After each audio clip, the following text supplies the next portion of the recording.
अस्सलामु अलैकुम रहमतुल्लाहि व बरकातहू। प्यारे बच्चों, उम्मीद है आप सब खैरियत से होंगे। आज हम इंग्लिश के चैप्टर नंबर 13 के बुक वर्क को कंटिन्यू करने जा रहे हैं। पेज नंबर सबसे पहले तो आप पेज नंबर 90 ओपन कर लीजिए। पेज नंबर 90 पर यहाँ नीचे की तरफ आपको प्ले विद वर्ड्स यानी वर्ड्स के साथ प्ले करना है, जिसमें हमारा ए पार्ट है unscramble the letters to form words of disease. नीचे हमें कुछ डिजीज़ के नाम दिए गए हैं और वो जो नाम है वो हमें जंबल उसमें दे रखे हैं, जंबल अल्फ़ाबेट में दे रखे हैं, यानी अल्फ़ाबेट आगे पीछे किए गए हैं। उन अल्फ़ाबेट को हमें ठीक से लगाने हैं। फर्स्ट है हमारा ट्यूबरक्लोसिस। ट्यूबरक्लोसिस, आपने कभी ये डिजीज़ का नाम सुना है? ट्यूबरक्लोसिस नहीं सुना होगा, लेकिन आपने इसका शॉर्ट फॉर्म टीबी टीबी की बीमारी के बारे में ज़रूर सुना होगा। तो जो टीबी की बीमारी होती है वो बहुत ही संक्रामक रोग होता है, यानी बहुत ही गंभीर बीमारी होती है। और ये बीमारी किसी के कांटेक्ट में आने से यानी किसी के संपर्क में आने से क्या होती है? फैलती है।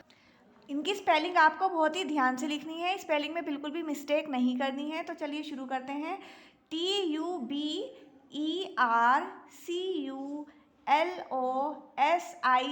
ट्यूबरक्लोसिस। अब सेकंड डिजीज़ है हमारी डायरिया। डायरिया के बारे में आपने सुना है कभी? अच्छा, तो आपने वॉमिटिंग के बारे में, लूज़ मोशन के बारे में तो सुना होगा। तो जब आंतों में, पेट में इन्फेक्शन होने की वजह से या आंतों में कोई भी प्रॉब्लम होने की वजह से हमें लूज़ मोशन या डायरिया लूज़ मोशन या वॉमिटिंग की प्रॉब्लम हो जाती है, तो उस बीमारी को क्या कहते हैं? उस बीमारी को डायरिया कहते हैं। तो इसकी स्पेलिंग देखिए, DIARRHEA। प्लीज़ स्पेलिंग मिस्टेक मत कीजिएगा, ध्यान से आपको स्पेलिंग लिखनी है बहुत ही। थर्ड है हमारा हेडेक। हेडेक के बारे में तो सबको पता ही होगा। हेडेक कहते हैं सर दर्द को। सर में दर्द होने को क्या कहते हैं? हेडेक। HEADACHE headache. फिर उसके बाद हमारी फोर्थ डिजीज़ है कैंसर। कैंसर के बारे में भी आपने सुना होगा। इस टाइम पर बहुत ज़्यादा मतलब ये बीमारी सुनाई दे रही है। तो कैंसर जो होती है हमारी बहुत बहुत बहुत ही ज़्यादा गंभीर बीमारी होती है। और कैंसर के 3 स्टेज होते हैं, एक फर्स्ट स्टेज, सेकंड स्टेज और थर्ड स्टेज। और खुदा ना खास्ता अगर किसी का कैंसर की बीमारी के बारे में उसको थर्ड स्टेज में पता चलता है, तो फिर थर्ड स्टेज में इसका क्योर करना बहुत ही ज़्यादा मुश्किल हो जाता है। थर्ड स्टेज में इस बीमारी को ठीक करना बहुत ही ज़्यादा मुश्किल हो जाता है। और नॉर्मली ये बीमारी फर्स्ट और सेकंड स्टेज में नहीं पता चलती है। 10 में से एक को ही फर्स्ट या सेकंड स्टेज में पता चलती है। बाकी ज़्यादातर सभी लोगों को ये बीमारी थर्ड स्टेज में पता लगती है, जब सब कुछ हाथ से निकल जाता है, यानी जब ठीक होने के चांसेस ही बिल्कुल ख़त्म हो जाते हैं, तब पता चलती है ये बीमारी। तो ये बहुत ही ज़्यादा गंभीर बीमारी है और थर्ड स्टेज में मरने के चांसेस जो होते हैं वो बहुत ज़्यादा बढ़ जाते हैं। अल्लाह रहम फरमाए। तो अल्लाह ताला रहम फरमाए इस बीमारी से और सबकी हिफाजत करे। अब फिफ्थ डिजीज़ है हमारी मलेरिया। तो मलेरिया के बारे में आपने सुना होगा, मलेरियल फीवर होता है। तो ये कैसे होता है? ये मच्छर के काटने से होता है। ये बीमारी मच्छर के काटने से होती है और उस मच्छर का नाम क्या होता है? Female Anopheles mosquito.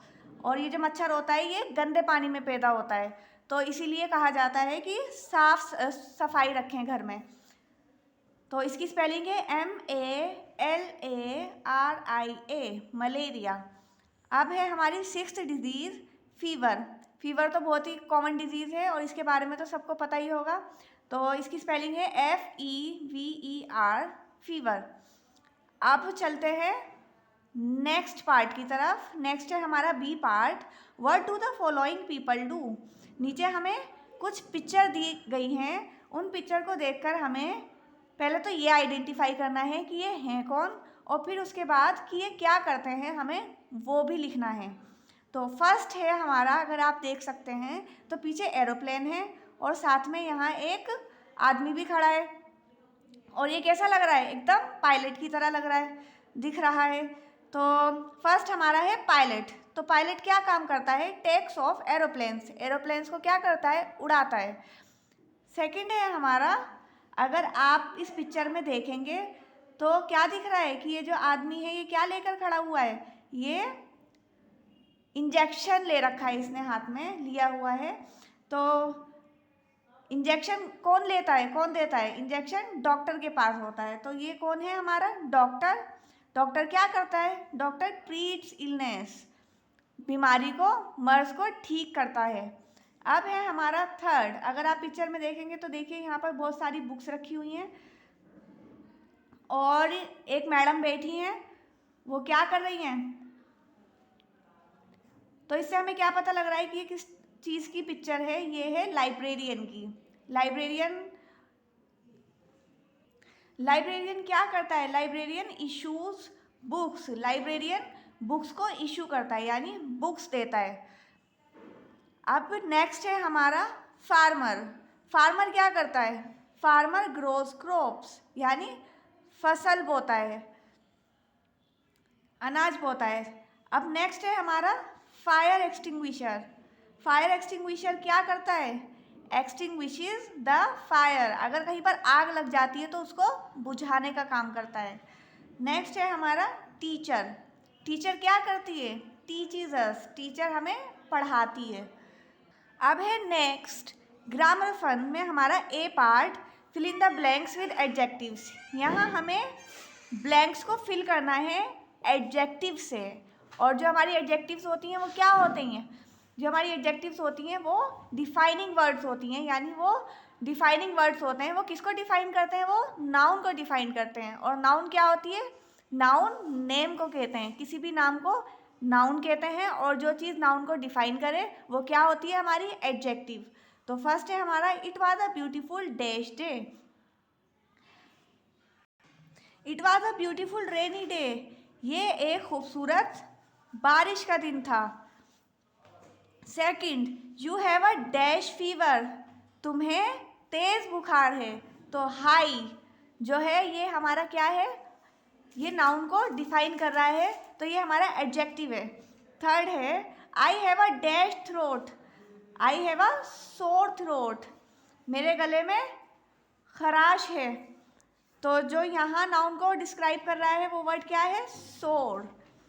अब है हमारा fourth, Rabindranath Tagore was a great poet.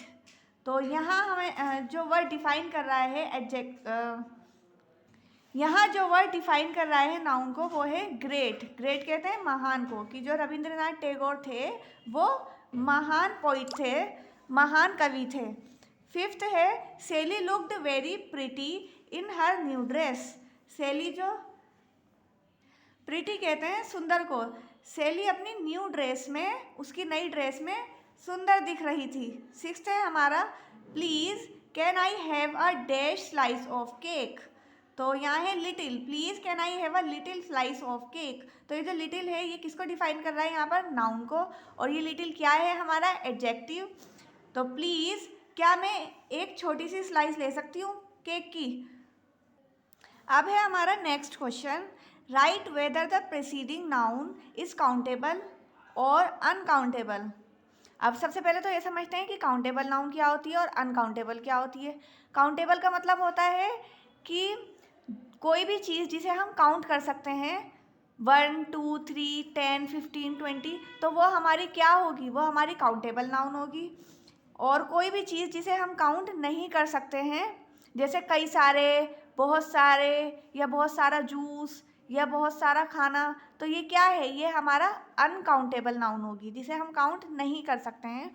तो नीचे हमें कुछ सेंटेंसेस दे रखे हैं, इन्हें हमें पढ़ना है और फिर बताना है कि क्या ये काउंटेबल नाउन है या अनकाउंटेबल है। तो फर्स्ट क्वेश्चन है हमारा, the boy has a lot of clothing. जो बॉय है उसके पास बहुत सारे क्या हैं? कपड़े हैं। तो लॉट ऑफ, बहुत सारे, बहुत सारे को हम काउंट कर सकते हैं? नहीं। अगर ऐसा होता कि 10 जोड़ी कपड़े हैं या 10 कपड़े हैं उसके पास या 12 कपड़े हैं तो तब वो हमारा काउंटेबल हो जाता। लेकिन अभी यहाँ पर बहुत सारे हैं, तो बहुत सारे क्या है? हमारे अनकाउंटेबल। तो इसलिए ये हमारा क्या है? Uncountable noun. Second, we have to buy furniture for our new house. हमें क्या करना है? हमें फर्नीचर खरीदना है अपने नए घर के लिए। तो फर्नीचर जो होता है वो हमारा बड़ा आइटम होता है और उसे हम काउंट कर सकते हैं। तो इसलिए ये जो सेकंड वाला सेंटेंस है हमारा, ये काउंटेबल है हमारा, इसलिए हम यहाँ पर सी लिखेंगे। थर्ड है हमारा many hospitals in this city don't have modern equipment. तो कई सारे हॉस्पिटल हमारे शहर में ऐसे हैं जहाँ पर मॉडर्न इक्विपमेंट नहीं है। तो ये हमारा क्या है, जो हॉस्पिटल्स हैं वो हमारे काउंटेबल होते हैं, वो हम गिन सकते हैं। ऐसा तो नहीं होता कि जो हॉस्पिटल्स होते हैं वो अरबों खरबों की तादाद में, हम उन्हें गिन नहीं सकते। तो किसी भी जगह पर जो हॉस्पिटल्स होते हैं वो काउंटेबल होते हैं, उन्हें हम गिन सकते हैं। तो इसलिए यहाँ पर हमारा हम क्या लिखेंगे, यहाँ पर हम सी लिखेंगे, काउंटेबल। अब है हमारा next sentence, I generally don't like to give advice. मैं आमतौर पर एडवाइस देना नहीं चाहती about matters of health, health के मैटर में, यानी स्वास्थ्य के मसले में। तो एडवाइस क्या है हमारी, एडवाइस जो है वो हमारी अनकाउंटेबल है, एडवाइस को हम काउंट नहीं कर सकते हैं। तो इसलिए हम यहाँ पर क्या लिखेंगे, यू सी, अनकाउंटेबल। अब है हमारा fifth, I asked him to send me information. मैंने उनसे पूछा इन्फॉर्मेशन भेजने के लिए अबाउट कैलिफोर्निया वाइन। किसके बारे में इन्फॉर्मेशन भेजने के लिए, कैलिफोर्निया वाइन के बारे में। तो इन्फॉर्मेशन जो है वो हमारी अनकाउंटेबल होती है, उसे हम काउंट नहीं कर सकते। तो इसलिए हमने यहाँ पर क्या लिखा है, यू सी, यानी अनकाउंटेबल। अब है हमारा sixth, these are your medicines. ये तुम्हारी दवाइयाँ हैं। तो जो मेडिसिन्स होती हैं वो हमारी क्या होती हैं, वो काउंटेबल होती हैं, हम उनको गिन सकते हैं, हम उनको काउंट कर सकते हैं कि कितनी दवाइयाँ हैं, 10 हैं, 15 हैं, है ना। तो इसलिए हम यहाँ पर क्या लिखेंगे, सी लिखेंगे, काउंटेबल। अब नेक्स्ट पार्ट है हमारा C part, add question tags to the following. नीचे हमें कुछ सेंटेंसेस दिए गए हैं, उन सेंटेंसेस में हमें क्या करना है, हमें क्वेश्चन टैग ऐड करना है। क्वेश्चन टैग क्या होते हैं, जैसे कि हम कोई भी सेंटेंस बोलते हैं कि तुम कल कहीं गए थे, तो फिर उसके बाद हम क्या कहते हैं, हम कहते हैं कि क्या तुम कल कहीं गए थे या नहीं गए थे। तो ये जो या नहीं गए थे है, ये हमारा क्या हो गया, ये क्वेश्चन टैग हो गया। तो फर्स्ट है हमारा, you are a brave boy. तुम बहादुर लड़के हो। तो हमारे इसमें क्वेश्चन टैग क्या होगा, आर नॉट यू, या नहीं हो। क्या था हमारा, you are a brave boy, तुम बहादुर लड़के हो, आर नॉट यू, या नहीं। Second, Rohit has gone, Rohit जा चुका है, हैज़ नॉट ही, या नहीं। Third, Gracie did not see him, Gracie ने उसे नहीं देखा, आर्ट यू, या देखा। फोर्थ है हमारा, यू आर लेट, तुम लेट हो, are not you, aren't you, या नहीं। अब है हमारा fifth, you did not play video game, क्या तुम वीडियो गेम नहीं खेलते हो, डिड यू, या खेलते हो। तो इसी के साथ हमारे ये क्वेश्चन भी यहाँ पर कंप्लीट हो गया है। अब है हमारा next question, write an application to your school principal. आपको एक एप्लीकेशन लिखनी है अपने स्कूल के प्रिंसिपल को, requesting him her to grant you 3 days leave as you have viral fever and the doctor had advise you to take complete rest for at least 3 days। इस question में आपको एक एप्लीकेशन लिखनी है अपने प्रिंसिपल को और उनसे रिक्वेस्ट करनी है, किस लिए, इस बारे में कि आपको वायरल फीवर हो गया है और डॉक्टर ने आपको सलाह दी है कि आपको कम से कम 3 दिन का रेस्ट करना है, 3 दिन आपको स्कूल नहीं जाना है। तो उसके लिए आपको एप्लीकेशन लिखनी है अपने प्रिंसिपल को और उनसे रिक्वेस्ट करके 3 दिन की छुट्टी लेनी है। तो चलिए शुरू करते हैं। सबसे पहले आप क्या करेंगे, जब भी आपको एप्लीकेशन लिखनी होगी तो आप कहाँ से शुरू करेंगे, टू से, to the principal Majidia model school. फिर आप डेट डालेंगे कि सबसे पहले तो आप ये लिखेंगे कि आप किसको भेज रहे हैं, जो आप एप्लीकेशन है वो आप किसके लिए लिख रहे हैं, आप किसको लिख रहे हैं, आपको जो रिक्वेस्ट है वो किससे करनी है। यहाँ आपको रिक्वेस्ट अपने प्रिंसिपल से करनी है तो आप इसलिए टू द प्रिंसिपल लिखेंगे। उसके बाद आप जिस स्कूल में पढ़ते हैं आप अपने स्कूल का नाम लिखेंगे। जो मॉडल के बच्चे हैं वो मजीदिया मॉडल स्कूल लिखेंगे और जो जदीद के हैं वो मजीदिया मदरसा जदीद लिखेंगे। और उसके बाद आपको क्या करना है, उसके बाद आपको डेट डालनी है कि आप किस डेट में एप्लीकेशन लिख रहे हैं। ये मस्ट है, ये ज़रूरी है, डेट डालनी होती है। उसके बाद सब्जेक्ट, आपको विषय बताना है कि आप किस विषय में लिख रहे हैं, कि आपकी क्या मजबूरी है जिसलिए आप छुट्टी ले रहे हैं। तो वो आपको बताना है लीव फॉर वायरल फीवर, कि आप छुट्टी किस लिए ले रहे हैं, आपको वायरल फीवर है, आपको बुखार है इसलिए। फिर उसके बाद क्या करना है, रिस्पेक्टेड मैम या सर। आपके प्रिंसिपल अगर सर हैं तो आप रिस्पेक्टेड सर लिखेंगे, और अगर मैडम हैं तो आप रिस्पेक्टेड मैम लिखेंगे, और उसके बाद अपनी एप्लीकेशन को शुरू करेंगे। अब आप रिक्वेस्ट के साथ अपनी एप्लीकेशन को शुरू करेंगे। I beg to say that, सविनय निवेदन ये है कि आई हैव वायरल फीवर, मुझे वायरल फीवर है, बुखार है। And the doctor had advised me to take complete rest, और डॉक्टर ने मुझे सलाह दी है कि मैं कंप्लीट रेस्ट करूं फॉर एटलीस्ट 3 डेज, कम से कम 3 दिन के लिए। So kindly grant me leave for 3 days, तो कृपया करके मुझे 3 दिन की छुट्टी प्रदान करें, आपकी मेहरबानी होगी। योर्स ओबीडियंटली, आपका आज्ञाकारी शिष्य। नीचे आपको अपना नाम लिखना है, चाहे वो बॉयज़, जो अगर बॉयज़ हैं तो वो बॉयज़ अपना नाम लिखेंगे, और अगर गर्ल्स हैं तो गर्ल्स अपना नाम लिखेंगी। इसी के साथ आपका इंग्लिश के चैप्टर नंबर 13 का बुक वर्क यहाँ कंप्लीट होता है।